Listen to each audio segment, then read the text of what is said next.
أعوذ بك ربي من انطفاء لهفة القلب وخفوت توهج الروح وتلاشي الرغبة في الحب.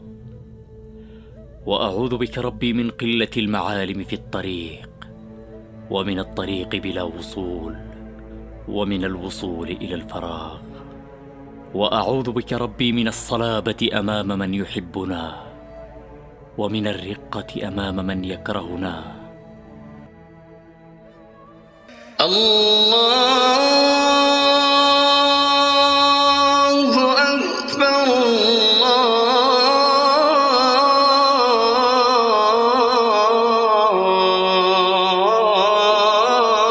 الله أكبر لا